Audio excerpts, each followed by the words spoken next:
At 2:47 a.m., I was barefoot in the garage, my breath fogging in the cold as I scrubbed oil off the concrete.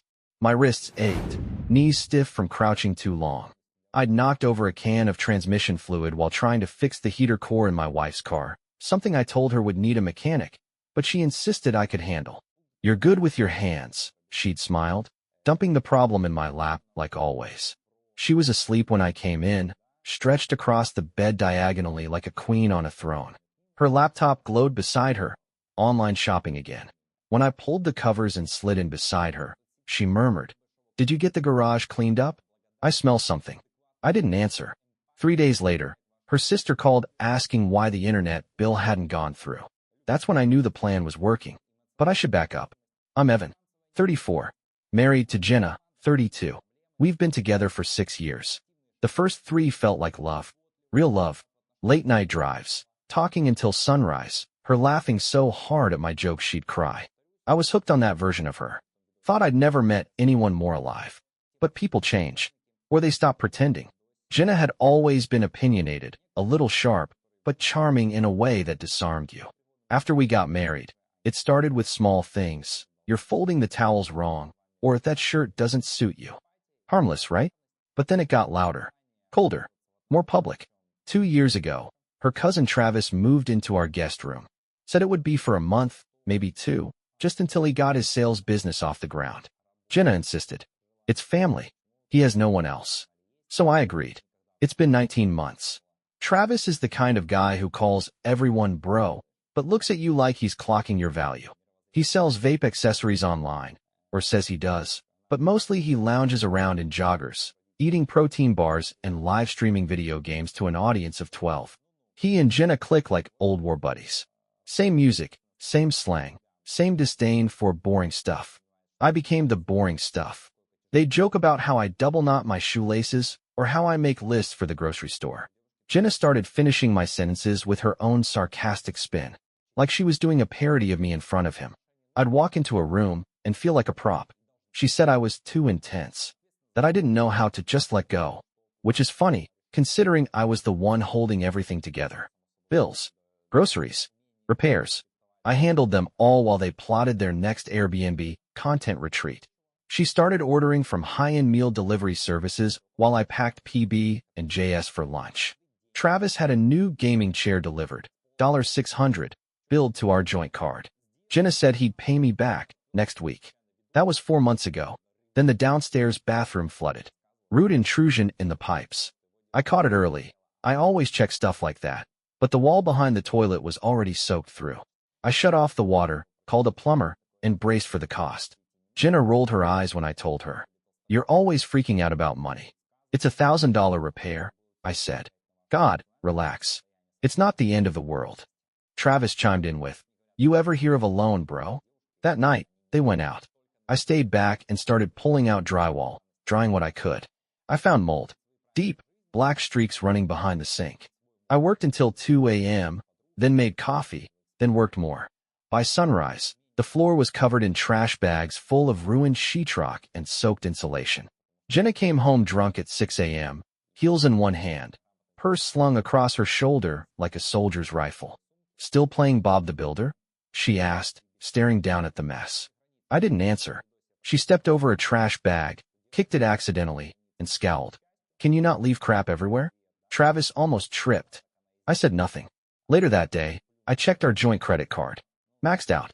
Again. Designer clothes. Subscription boxes. A $300 wine tasting class for 2.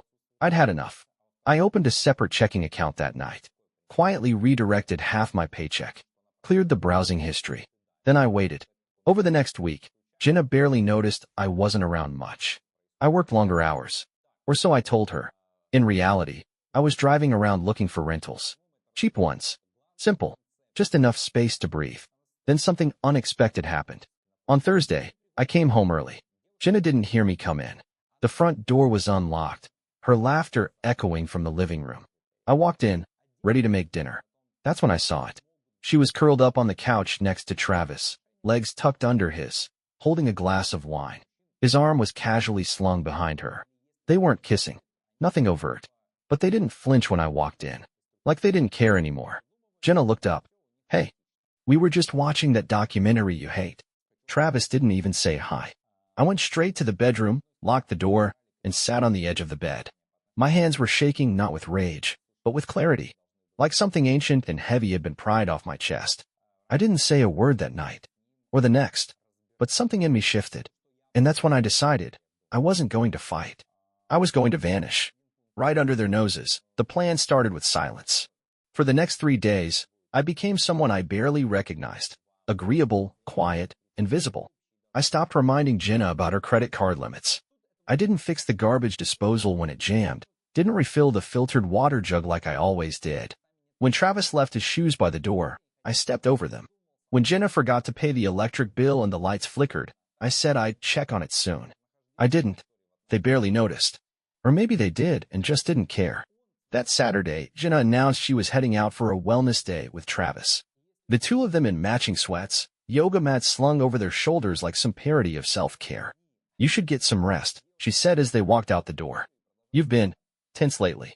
The moment I heard the car pull out of the driveway, I moved fast. I already had the key to the storage unit I'd rented the day before. I'd borrowed a buddy's pickup truck, told him I was helping a friend move. I packed boxes with what was mine, my tools, my grandfather's watch, my books, the only framed photo I had left of my mother. I didn't take everything, just what mattered. I finished in 3 hours, locked the bedroom door, and left a post-it note inside one of Jenna's designer purses, returning later. Don't wait up. Then I drove. The storage unit was bare bones, concrete walls, a dim ceiling bulb, metal latch. But stacking my life into that little room felt like the first honest thing I'd done in months. And then came the twist. On my way back to the house, I stopped by the bank. Not my usual one, another location, 20 minutes out. I'd made an appointment the day before, under my middle name, to discuss business finances. The banker, a guy in his 40s named Daryl, was pleasant enough. When I handed him the folder, he flipped through the documents slowly. Bank statements, screenshots, itemized charges. Then I pulled out the photos. Is that her cousin? He asked, tapping the image of Travis's hand on Jenna's thigh, snapped from the hallway mirror reflection. I nodded. You want to file something? Daryl asked cautiously. I shook my head. No lawsuits. Just need you to walk me through how I protect what's mine. Legally. Quietly. He raised an eyebrow but didn't question it. Smart man. By the time I walked out, I had a financial firewall in place. New accounts. A hard stop on joint credit access. Text alerts for every transaction. I even locked my name out of some of our utilities. Let her handle it. She always said I made things too complicated, anyway. That night, Jenna came home tipsy, smelling like cucumber tonic and scented candles. Have you seen my sage bundle? She asked, digging through drawers. We're cleansing the guest room tomorrow. You mean Travis's room? I asked, deadpan. She froze just for a second, then laughed. Whatever. Don't be weird. I watched her toss a $70 bundle of dried herbs into her bag while I drank instant coffee out of a chipped mug and tried not to think about the mortgage. That was the moment I decided it wouldn't just be about escape. It would be about exposure. I didn't want revenge. I wanted freedom. But if Jenna and Travis tried to pin their spiral on me, if they played the victim, I needed proof. So I started recording. Nothing elaborate. Just voice memos. Casual conversations. Travis bragging about how he barely worked but always had cash. Jenna whining about how Evan gets so boring when he's broke. I didn't bait them. Didn't even ask questions. Just let them talk. They always did. Then I hit gold. One afternoon, I'd left my phone in the kitchen recording while I worked in the garage. They didn't know. They thought they were alone. Seriously, he's gonna crack soon, Jenna was saying. I might just tell him we should open a joint loan. Say it's for landscaping. Travis laughed. You think he'll fall for that? He always does, she said. That's the thing about Evan. He'd rather drown than make waves. I stood in the garage, motionless, holding a wrench in one hand and a lifetime of denial in the other. Drown than make waves. That's what she thought of me. That's what they both thought. I uploaded the audio to my cloud. Added it to the folder I'd titled Exit Strategy. Then I went inside and made dinner like nothing happened. Chicken and rice. The meal I always made when I didn't want to think. They didn't even thank me. Travis pushed his plate away halfway through. You ever think about just quitting your job? He asked. Do something exciting for once? I looked up. You mean like sell essential oils and start a podcast? Jenna choked on her wine. Travis didn't laugh. The next day, she told me I was being too negative. I nodded. You're right. That Friday, I stayed late at work. Real late. Didn't come home until past midnight. I half expected a text. A call. Nothing. When I walked in, the house was dark, music playing softly in the living room. A slow, dreamy song I didn't recognize. I saw them through the crack in the doorway. Travis asleep on the couch. Jenna asleep on his chest. I didn't move. Didn't shout. I just took out my phone and pressed record. It wasn't what they were doing. It was what they weren't even trying to hide anymore. I went upstairs, lay down fully clothed, and stared at the ceiling. Tomorrow, I'd open the last door and walk through it. The next morning, the house was too quiet. Jenna and Travis were gone. No note, no text, not even a stray dish in the sink. I stood in the kitchen for a while, just listening to the hum of the refrigerator and the ticking of the wall clock I'd hung 2 years ago. It had a hairline crack across the glass now. I don't remember when that happened. Maybe I stopped noticing things like that when people stopped noticing me. I brewed coffee, poured it into my thermos, and headed out, not to work, but to the storage unit. My pickup was already half filled with boxes. I added the rest. Clothes, my old journals, a few childhood photos I kept tucked between the pages of a worn-out novel. Then I drove to the apartment. It was on the edge of town. Nothing fancy, gray carpet, off-white walls, a cheap stove that buzzed when you turned it on. But it smelled like nothing. No incense. No lavender candles. Just air. I moved in that day. Told no one. Over the next week, I became a ghost. I showed up at the house in the mornings, grabbed my work clothes, smiled when Jenna asked me to fix the sink, said I'd get to it tomorrow. I didn't. Every night, I left a little more behind. By the end of the week, all that remained was my name on the lease and a toothbrush in the bathroom. I left that on purpose. Then I made the final financial shift. I pulled every dollar I legally could from the joint savings and funneled it into a holding account. Not hidden, just redirected. Jenna had stopped checking balances a long time ago. She never noticed. I turned off auto pay for the credit cards, paused the mortgage, scheduled the utilities for cancellation. Then I waited. The unraveling began slowly. First, the trash piled up because I stopped rolling the bin to the curb. Then the cable cut out. Travis complained about the Wi-Fi glitching during his stream. I shrugged. I'll call someone. I never did. Then Jenna got hit with her first overdraft notice. I watched her from the hallway, panicked, tapping at her phone like it was broken. I think the bank's app is down, she muttered. Maybe, I said. You know how those things are. But that wasn't the breaking point. That came 3 nights later. It was almost midnight. I was sitting in the apartment, eating instant noodles, when my phone buzzed. A text from Jenna. Did you cancel the house insurance? I didn't respond. 30 minutes later, another. The bank says the last mortgage payment bounced. What's going on? Then Travis messaged me on Instagram of all places. Hey man, Jenna's freaking out. Can you talk to her? I tossed the phone on the counter and finished eating. The next morning, I stopped by the house before work. Jenna was at the kitchen table, dark circles under her eyes, papers scattered across the surface. She looked up at me, voice shaking. Why is our water bill overdue? Did you forget to pay it again? I opened the fridge, grabbed a bottle of water, and twisted the cap slowly. Nope. Then what the hell is going on, Evan? I looked her in the eye.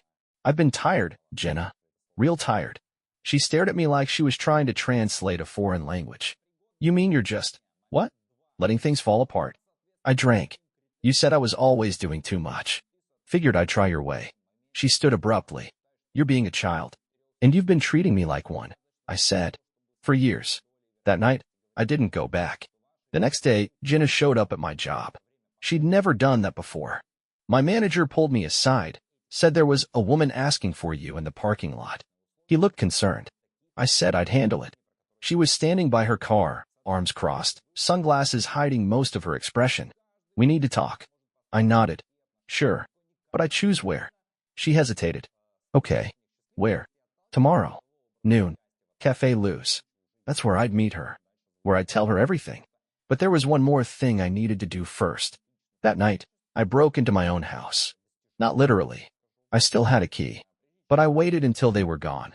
Probably another vision board, workshop, or moon ceremony. And I let myself in. I went to the office, plugged in an old hard drive, and downloaded every file on our shared computer. Financial records, email exchanges, photos of receipts. I knew Jenna wasn't smart enough to wipe anything. I even found a document titled Vacation Budget, Bali 2024, despite us being behind on rent. Then I found the last piece I didn't know I was looking for. A screenshot folder, hundreds of them, chat logs, some with Travis, some with friends. A running joke about how Evan would fix it. Even a text to her sister. He's like a little robot. Feed him guilt, and he'll clean your whole house. I sat there staring at the screen. Then I copied everything. On my way out, I left my key on the counter. One day left until the meeting.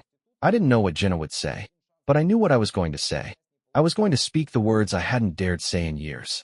And I wasn't going to apologize for a single one that I got to Café Lou's early. It was a quiet spot tucked between a flower shop and a dry cleaner, the kind of place you only went to if you lived in the neighborhood. I chose a table near the window, facing the entrance, with my laptop open and a folder beside me. Not because I needed them right away, but because their presence would rattle her. At 11:56, Jenna walked in. Alone. No Travis. She looked tired, brittle around the eyes, wearing a sweatshirt I'd bought her 3 Christmases ago. She scanned the room, spotted me, and walked over slowly like someone unsure if they were heading into a reunion or a trap. She sat without a word. I closed my laptop. How have you been? I asked. She blinked. Seriously? You asked to talk. Let's talk. She fidgeted with her sleeve. What is this, Evan? Some kind of game? No, I said. Games have rules. This is life. She scoffed. Okay, fine. What do you want? I leaned forward. I want you to listen, and I want you to understand that I'm not angry. I'm done. There's a difference. For a moment, something flickered across her face. Panic maybe, or disbelief. I saw the screenshots, Jenna. The messages, the jokes, the vacation plans while I was taking on overtime. Her lips parted slightly. You looked through my stuff? You left it on our shared computer. I didn't snoop. I survived. She looked away. I opened the folder and slid a paper across the table. I've already filed. These are the documents. I'm asking for nothing but a clean split. I don't have money for a lawyer right now, she muttered. That's okay. I've retained one. You don't need to fight me. There's nothing left to take. Her shoulders sagged. So that's it. No, I said. There's one more thing. She looked up slowly. I took out a flash drive from my coat pocket and placed it on the table. That's for Travis. Her eyebrows narrowed. What is it? Everything, I said. The credit card logs, the unpaid debts he tied to your name, the gaming donations from your account, and his side hustle, the one you don't know about. What side hustle? I leaned back, folding my hands. You didn't know? She shook her head. I waited a beat, then let it land. He's been selling your personal information. Her breath caught. I continued. Your name. Your SSN. You co-signed a store credit card for him last year, remember? You thought it was for a line of credit for his startup. He used it to open 5 more accounts under your name. Racked up over 9 grand. Defaulted. Your credit score is currently sitting at 481. Her face drained of all color. That's not possible, she whispered. He wouldn't. He did. I tapped the flash drive. It's all here. You can verify it. Or you can ask him. She didn't speak. Just stared at the little plastic rectangle like it was a loaded gun. I figured, I said after a long silence. Since you two like to share everything, you should have that. Then I stood. Jenna looked up, suddenly desperate. Wait, where are you going? Home. You don't live anywhere. I gave a half smile. That's the thing. I do. Just not with you. She reached across the table, fingers grazing the edge of the folder. Evan, we can fix this. You don't have to destroy everything. I paused. I didn't destroy anything. I just stopped holding it up. As I walked out, I didn't look back. That night, I turned my phone off. I didn't want to read the messages I knew were coming. Didn't want to hear Travis's voice cracking through the line, trying to explain, trying to deny, trying to twist. But I knew I'd get the truth, one way or another. Because I'd planned one final move. The second twist wasn't the flash drive. It was the lease. The lease for the house. 3 weeks ago, I had quietly signed a transfer of occupancy form and filed it with our mortgage provider. Jenna's name was on it too, but I forged the signature with a practiced hand and filed the motion as abandoned interest. I didn't want the house, but I didn't want it on my credit either. That forged form? It wasn't official, not binding, just enough to make her think I was stepping back. But the real form, the one she'd signed last year when she refinanced her car, that one gave me legal leverage, because she used the house as collateral, and Travis co-signed. I filed a claim of lien the morning after our cafe meeting. Quietly. Legally. With the help of the lawyer Jenna said we couldn't afford. Within 60 days, if the joint debts weren't cleared or refinanced, the bank would initiate seizure. I wouldn't get the house. But neither would they. I didn't want the win. I just wanted the reset. And sometimes, the cleanest slate is the one scorched by the truth. 3 days passed before Jenna called. I let it ring. She left a voicemail, her voice trembling.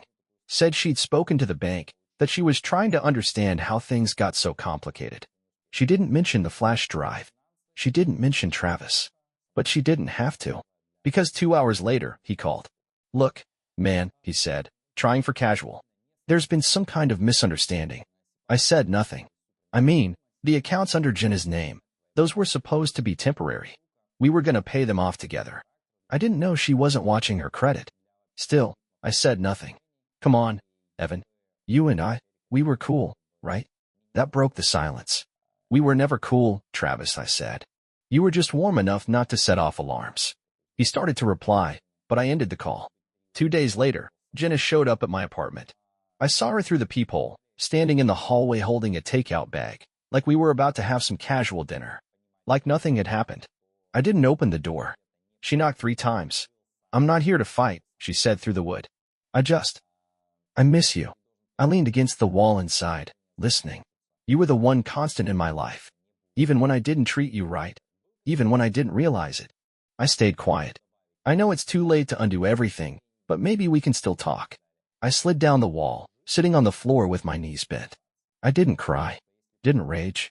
Just sat in the calm silence that comes when a wound finally scabs over.